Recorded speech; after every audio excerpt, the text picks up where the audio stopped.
Please be aware that this program contains themes of domestic violence.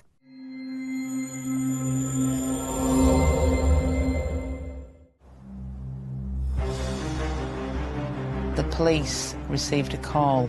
Dawn Walker had gone missing. She had never gone missing before. This was an extraordinary absence. And neighbours told of hearing screams and banging. Dawn seemed scared of something. She told her daughter, "I feel like something bad is going to happen to me." She was an inveterate liar. Everything was a fabrication. And the whole picture became clear. He was somebody who was totally intent on protecting himself. The truth was actually worse. It was chilling.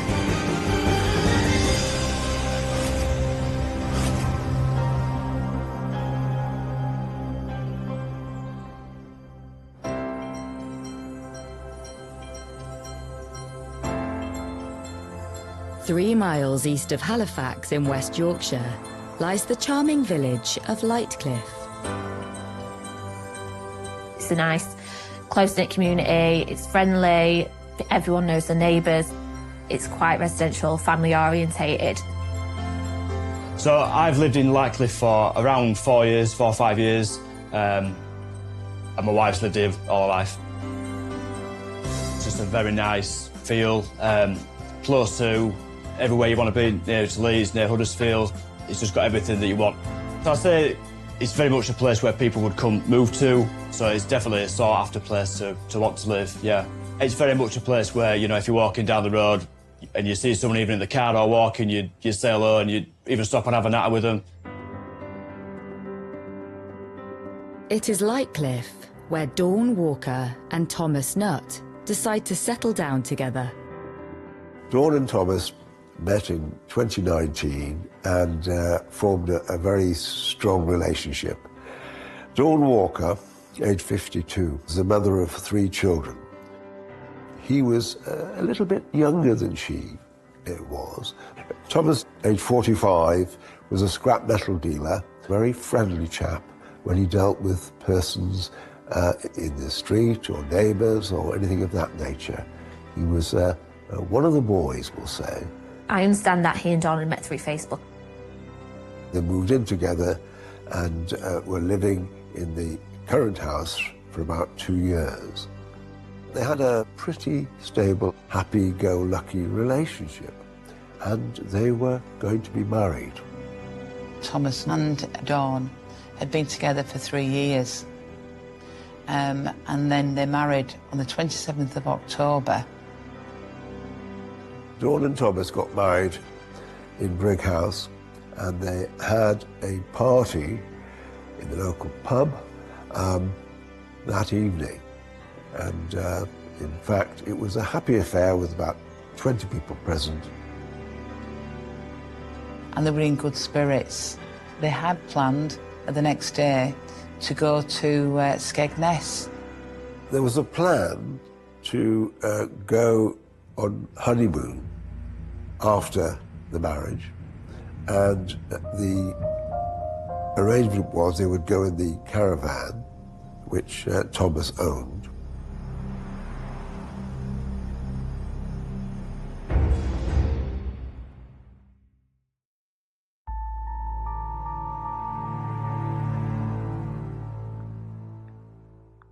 Day after the couple went on their honeymoon, the daughters of Dawn received messages from her about what was going on, that they were having a good time. Dawn mentions to her daughter that she'd like to get together when she gets back from her honeymoon. Arrangements were made for her to meet her when they return home and to go shopping together in Wilko's in Brighouse.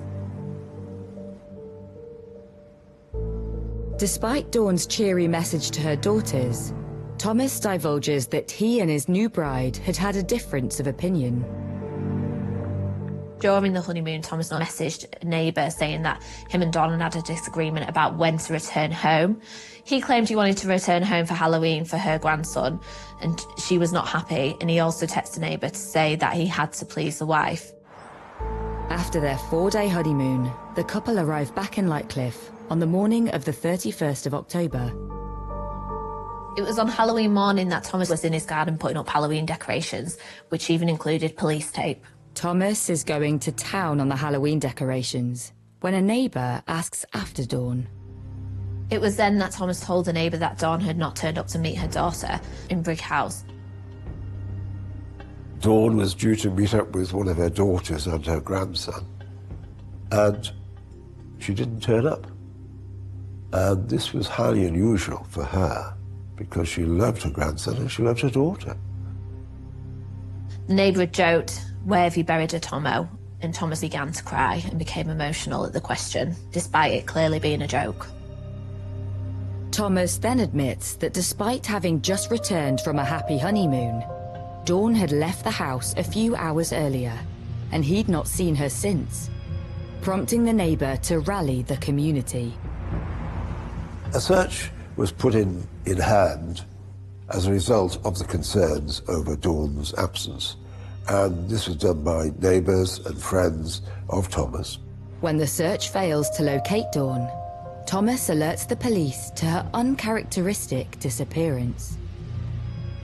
The police received a call from Thomas Nutt at 12:30, reporting his newly wedded wife, Dawn Walker, had gone missing from the family home.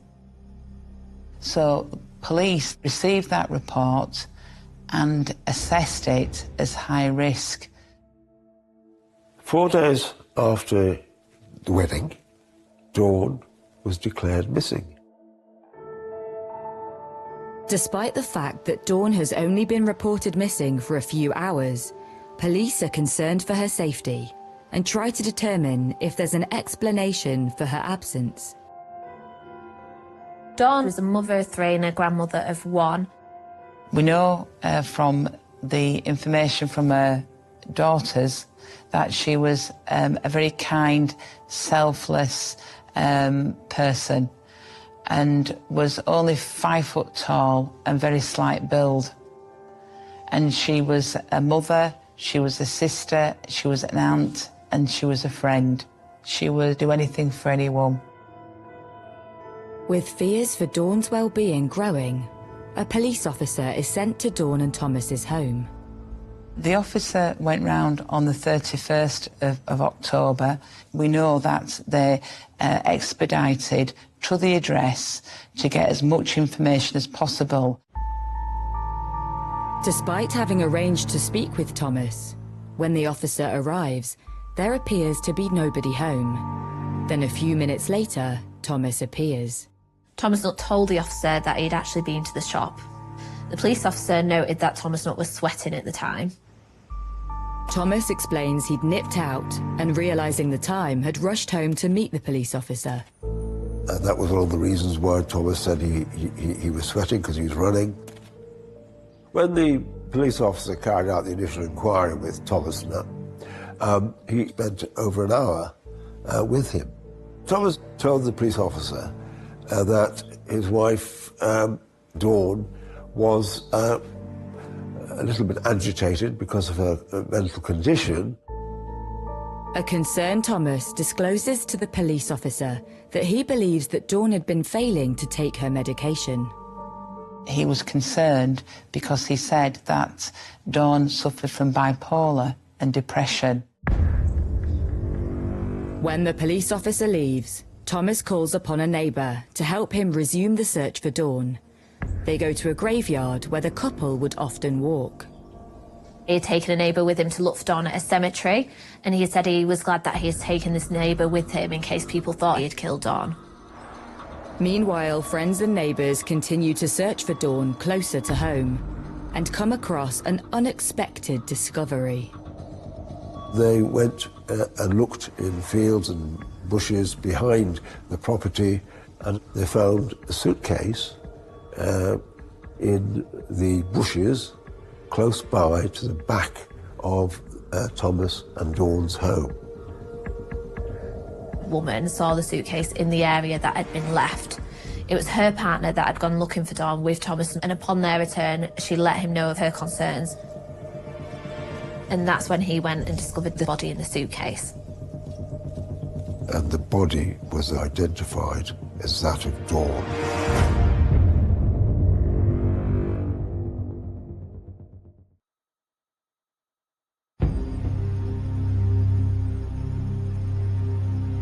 Lightcliffe, West Yorkshire. 4 days after her wedding to Thomas Nutt, locals have been searching for his missing bride, Dawn Walker. And the search ended with the discovery of a suitcase in the bushes, and that suitcase contained a body. And the body was eventually identified as that of Dawn. Halloween, I mean, at first you think it's a joke, and then the more people talk about it, and then when it did come about that, you know, there was a body there, that's when you just think, wow, it's really serious sort of stuff, you know? This was clearly not a missing persons case. It was a murder investigation.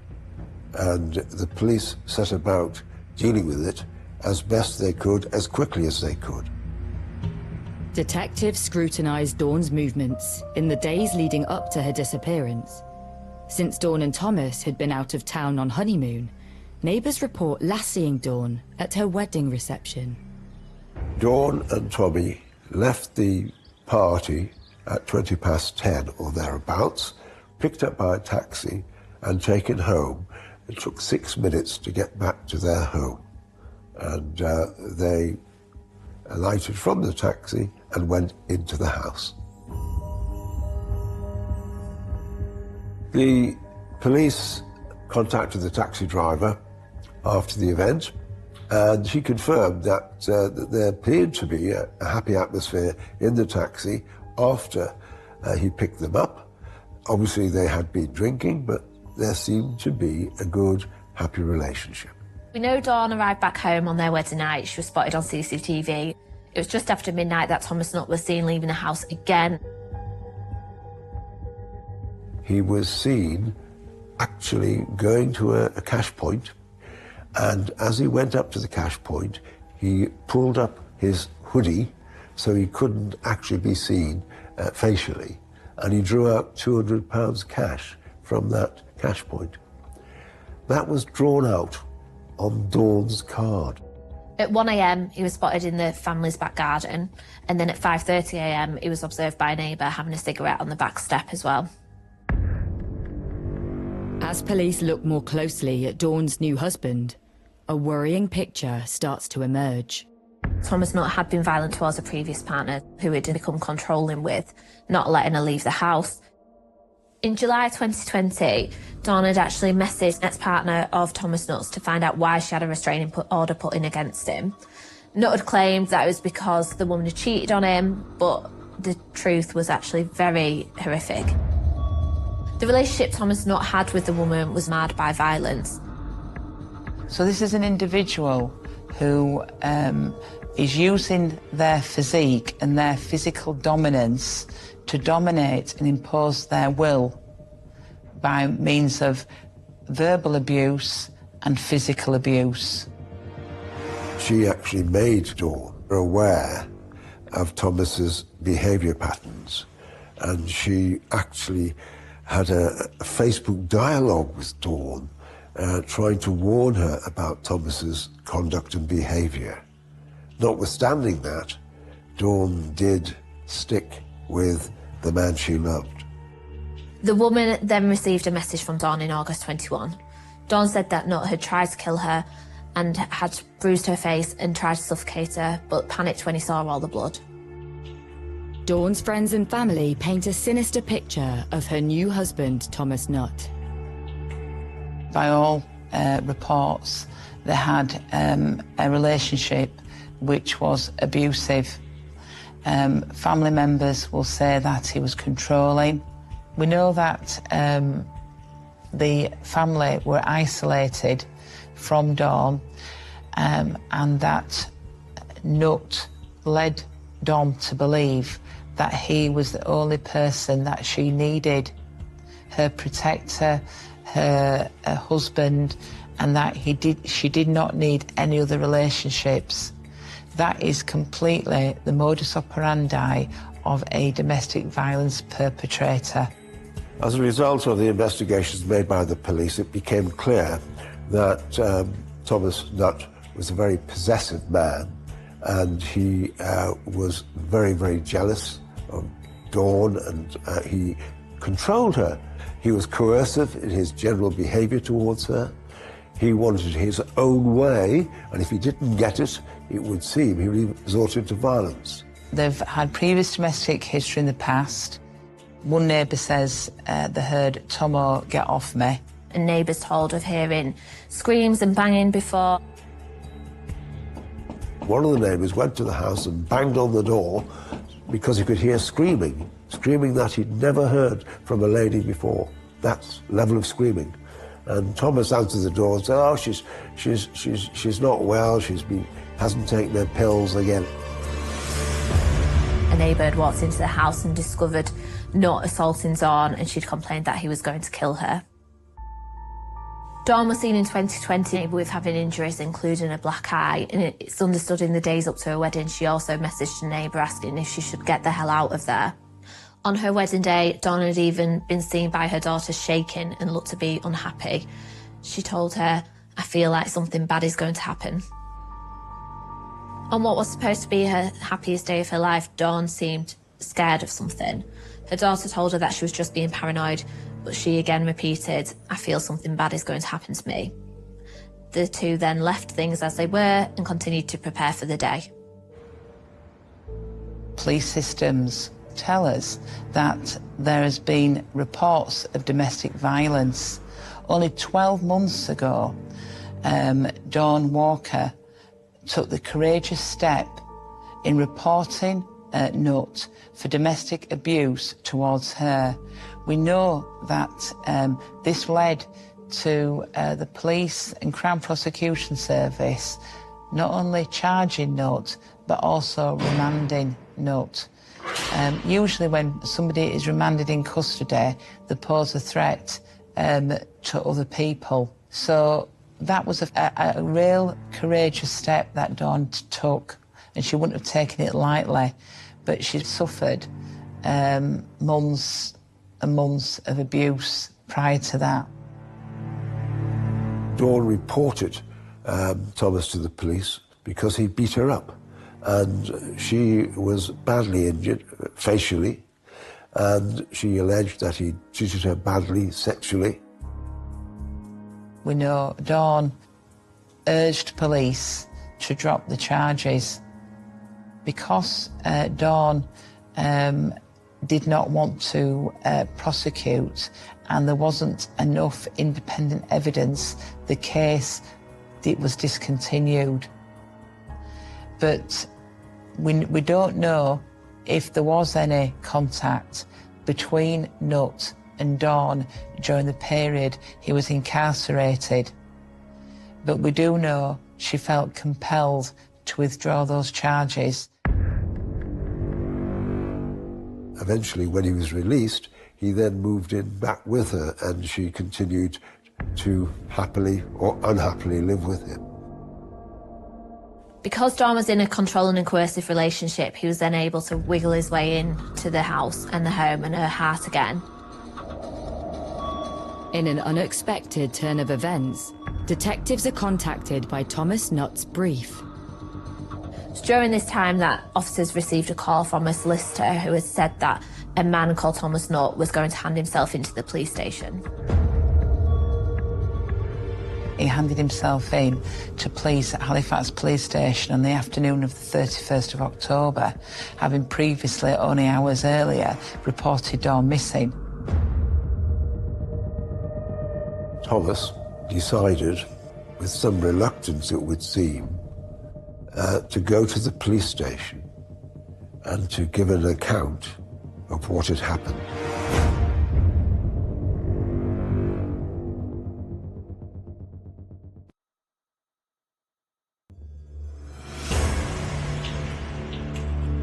Police are investigating the murder of 52-year-old Dawn Walker.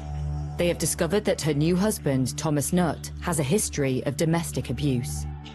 In a surprise move, he has handed himself into police, keen to give his account of how events unfolded when they returned from their honeymoon. Nutt claimed that the couple had got back from Skegness after 2 days away, and that Dawn had said that she'd wanted a divorce and was going to report him for rape and assault. He's saying that she threatened to report him again to police, which then caused him to react. Thomas said that Dawn attacked him and he had to defend himself from her, and he struck out to defend himself and also to stop her screaming and making threats, etc. Thomas said that he did not intend to cause any harm, but Dawn became aggressive, and that she attacked him, scratched his face with her long nails. Nutt claimed that he then hit Dawn in the face and put his arm around her neck, and she went limp. He claimed her death was accidental.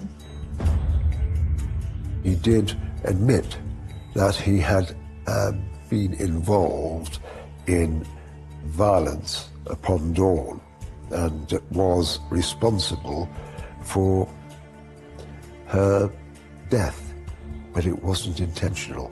It was, as he suggested, accidental. That's what he was pushing forward to the police.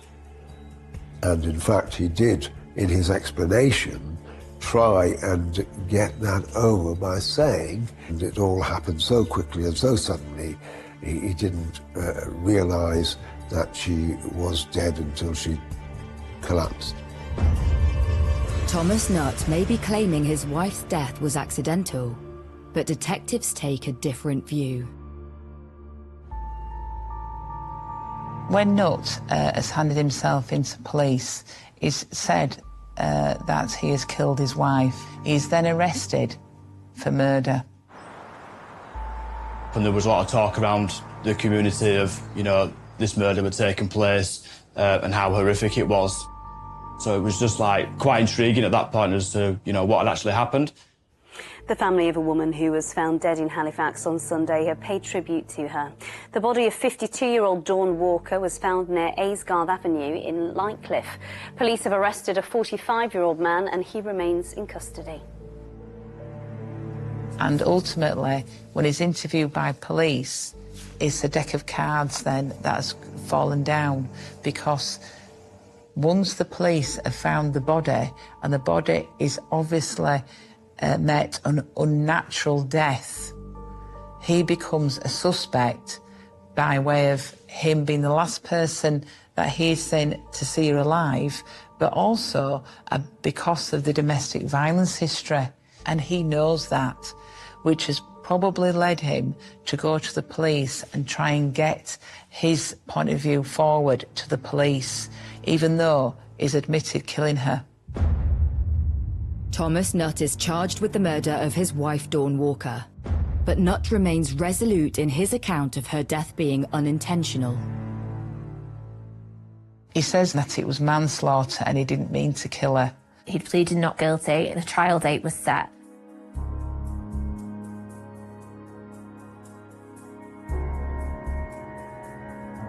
Thomas admitted manslaughter, that he didn't intend to cause her serious bodily harm, and that although he used force upon her, there was no intent to kill.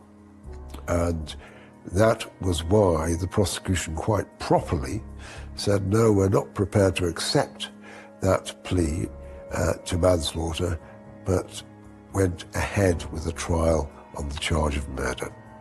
Thomas maintained that he only reacted to Dawn when she lost her temper, she attacked him, and he had to restrain her. And that is why he was prepared to maintain a plea to manslaughter. Nutt's defense that Dawn was attacking him is immediately put under doubt when he walks into the courtroom. Nutt is an imposing physical person, and we know that Dawn was only 5 foot tall and very slight build. So this is an individual who enjoys and likes to impose his dominance over women. And he was never going to argue that she overpowered him or she threatened him because of the difference in stature. He says that he didn't mean to kill her, but he would say that the size of the man to cause physical injury to her and then to apply such pressure on her throat to kill her, that there would be an intent to murder. Nutt's attitude in the dock does little to endear him to the jury.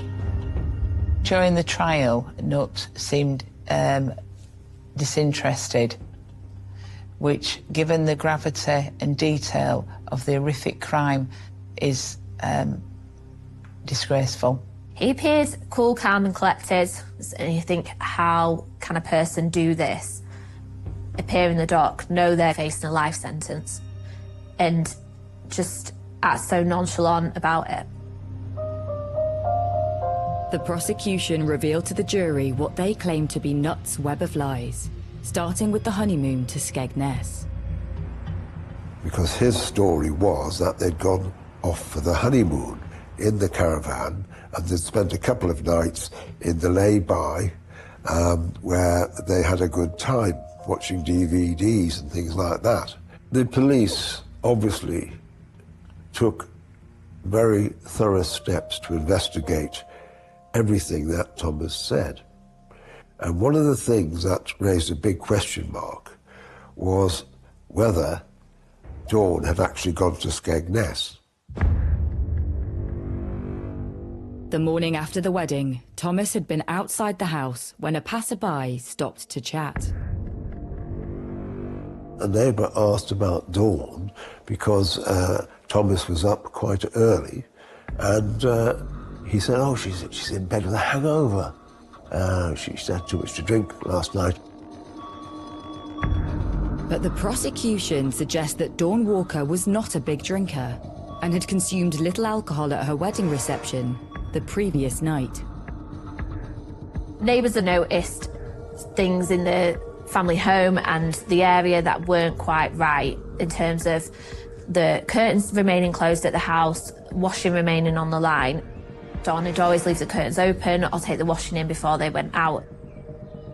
The evidence from neighbours was that Dawn was the early wake-up person. She got up early, she got up and did things around the house. But on that occasion, she didn't.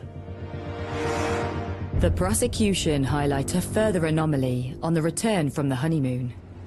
When Thomas Nutt got back, acquiring the assistance of a neighbour to help him park up the caravan, which was an activity that Dawn would usually do. Even before Thomas Nutt had reported a missing, neighbours and noted things that weren't quite right. The jury hears how police had scrutinised ANPR cameras along the route the couple would have taken to Skegness. The CCTV showed that when he left the house, Thomas was clearly in view. There was no sign of Dawn. She wasn't in the passenger seat, and he actually put things on that seat, and she wasn't anywhere to be seen. And on the trip down to Skegness, various cameras, CCTV cameras, showed there was nobody in the passenger seat. So the police did a thorough investigation of CCTV down to Skegness, and every bit of evidence from CCTV showed that Dawn was not in the car. So she wasn't visible on the way down to Skegness, and on the return journey from Skegness, there were other camera shots, CCTV shots, which also showed no Dawn. Despite Nutt's defence that Dawn's death was an accident, when they returned home from their honeymoon on the 31st of October, the evidence dictates otherwise. The last person to see Dawn was her maid of honour, after the wedding celebration in the pub, and eventually the taxi driver. And beyond that, the only person who claimed to have seen Dawn was Thomas Nutt.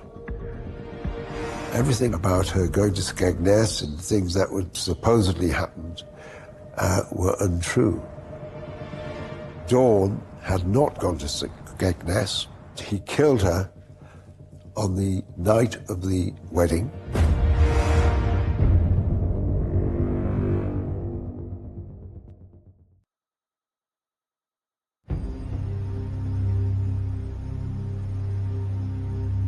Thomas Nutt is standing trial, accused of the murder of his new wife, Dawn Walker. The prosecution are claiming that he killed her on their wedding night. We know Dawn was last seen on CCTV of showing her and Thomas Nutt arriving home after their wedding. This was just after midnight, and she could be seen on the CCTV getting out of a taxi and arriving home. So we knew she'd arrived home, but she was not seen again after that. But Thomas Nutt maintains that he and Dawn enjoyed their honeymoon together, and that while away, Dawn was even messaging her daughters. There's an expectation that he goes on honeymoon, and there's also an expectation that she will want to speak to family and friends. We know that when he was in the caravan, that he communicated purporting to be Dawn to a daughter. Again, all knowing that he had already killed her mother. We know that on the 30th of October, he again, purporting to be Dawn, messaged and contacted the daughter, asking to meet up in Brighouse the following day. Again, keeping that pretense up that she's alive. Thomas Nutt has said he'd killed Dawn on the 30th, but she had not actually been seen since the night of her wedding. He probably said that he'd killed her on the 30th because it was less time, and also he's not been preventing a lawful burial for as long as he would have been had he fessed up to killing her on the 27th. Having killed her on the night of the wedding, Nutt goes ahead with their planned 3-day honeymoon to Skegness. Because it's a spontaneous act, he's now thinking, what do I do?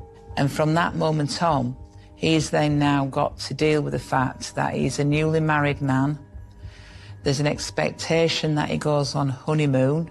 How does he explain her absence?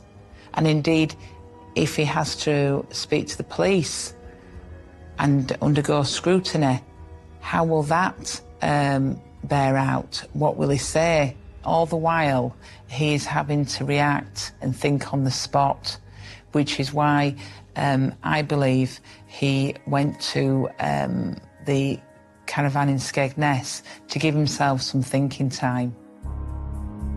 But instead of parking up in a caravan park, Nutt took the safer option of an isolated lay-by. I believe the motive for that is it's better to take to a lay-by than a concentrated campsite where there's more people going to sort of find out that actually she wasn't with you. On his return from the honeymoon, and having bought some thinking time, Nutt reports his wife missing. It's understood that when he reported her missing, Dawn's body was still in the house. He says that he put her in a cupboard in the kitchen. Bodies decompose according to the temperature in the environment that they're left, and also what they're left in, whether it's, you know, if it's in mud, grass, where you've got animals that can then obviously affect the body. But what we believe is that Dawn was in the house, so she was protected from the elements. The evidence clearly pointed to the fact that the body of Dawn had been hid in a cupboard until Thomas came back from Skegness. And it was only following his return, when the issues of her going missing became apparent, that he perhaps panicked and he decided to hide the body. And that's when he stuffed her body into the suitcase and pushed it over his garden in the Mac field. But the most damning evidence yet is CCTV retrieved from Thomas and Dawn's own home on the day he reported her missing. CCTV was obtained which showed Nutt taking a heavy object believed to be a suitcase with wheels. We now believe that had Dawn's body inside and dragging the suitcase out of the back garden. Nutt is an imposing character and is an imposing frame. Even for his size, to drag a body in a suitcase would have taken great strength and great effort. So the deposition site of the body would always going to be nearby. And the prosecution suggests that the place selected to leave Dawn's body was chosen by Nutt in order to avoid detection. When you're dragging such a heavy object and it's in an unnatural way down a street or across a field, the chances of you being exposed or seen by a dog walker or a neighbour or a member of the community as being out of the ordinary is that bit greater. Because when he had dragged the body to the deposition site, he'd already reported Dawn missing. There is a further revelation in the time of day this footage was filmed.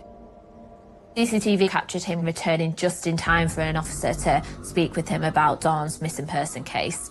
The police officer noted that Thomas Nutt was sweating at the time. Thomas Nutt told the officer that he'd been to the shop. It was after the PC left that Thomas Nutt was then seen on CCTV going back into his garden to conceal the marks left by the suitcase. It was broad daylight that Thomas Nutt decided to move Dawn's body and put it in an area behind the couple's home. The defence raised questions as to why Nutt would take such a risk, but the prosecution have a compelling theory. So after Thomas Nutt had reported Dawn missing, he was made aware that a visit would be made by an officer, and it was then that he began to panic that they would discover Dawn's body. Thomas Nutt got rid of her body because he knew the police were going to search for his house. It is Dawn Walker's post-mortem results that expose the most disturbing details in the case against Thomas Nutt. Dawn had suffered significant injuries before and after her death. Before death, she had received injuries to her face, including a laceration and bruising. Dawn had been strangled. The damage to the neck had been caused with considerable force. After her death, she'd received injuries to her ribs, including fractures and breaks, which was significant as they suggested that she had been put into the suitcase after her death. She was a 5-foot lady, and he broke her legs to get her into that suitcase, which showed a complete disrespect for his wife, who he'd murdered or killed, as he would say, accidentally.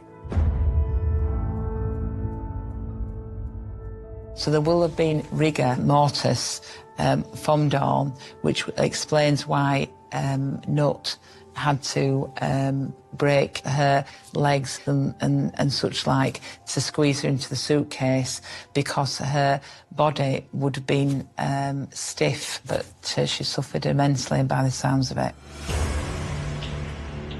With all the details of the investigation now laid before the court, it is down to the jury to decide if Thomas Nutt is guilty of murder or the lesser charge of manslaughter. It is very difficult to determine what goes through the mind of a person when they are attacking somebody else. Was he intending to kill? Was he wanting to harm her in such a way that she would never recover? Was he just a violent person who lost his temper? Was he a narcissist who couldn't tolerate being challenged? Was he a psychopath? Who knows what was in his mind? Who knows what drove him? The jury was sent out on the 10th of August shortly after 10 a.m. and returned at 2:30. They'd unanimously reached a verdict of guilty for murder. He sat at the back of the court listening to everything, and then when he was found guilty, it said an expletive to the judge and showed absolutely no remorse whatsoever. The judge summed up to say that he was a bully and that he was a threat to women, and that he'd used his physicality to impose his will on women. The West Yorkshire man who killed his wife on their wedding night and stuffed her body into a suitcase has been jailed for life. A warning: you may find the following video distressing. Police have released CCTV footage showing 46-year-old Thomas Nutt with the suitcase before he dumped Dawn Walker's body in bushes behind their home in Lightcliffe near Halifax. Nutt had strangled the 52-year-old just hours after they were married. Thomas Nutt was handed a life sentence with a minimum term of 22 years, less time spent on remand in custody. He was told by the judge that he would spend 21 years behind bars before going before the parole board, who will determine whether he is safe to be released. The judge said Dawn had been subjected to domestic violence throughout the course of their relationship. Everything was a fabrication, and the whole picture became clear. That Thomas was an inveterate liar. He was somebody who was totally intent on protecting himself, having killed Dawn, and kept it up until, in fact, the last minute, until, of course, he was exposed as a liar and a murderer. The way this case played out was one of the worst cases of domestic violence that I've seen in my career. In particular, the way that Thomas Nutt treated his wife after she died, his disregard for her and her dignity overplayed anything else. He had no compassion and no remorse for what he'd done. What I would do is to urge anyone who is listening to Dawn's story and other countless victims of abuse to come forward, report to the police. You are not alone. There is a wealth of support out there for you. The court heard statements from both Dawn's daughter and her sister. Dawn's daughter said she lost a part of her when she got the call saying that her mum's body had been discovered. She described Dawn as a beautiful soul and said she had lost her greatest support.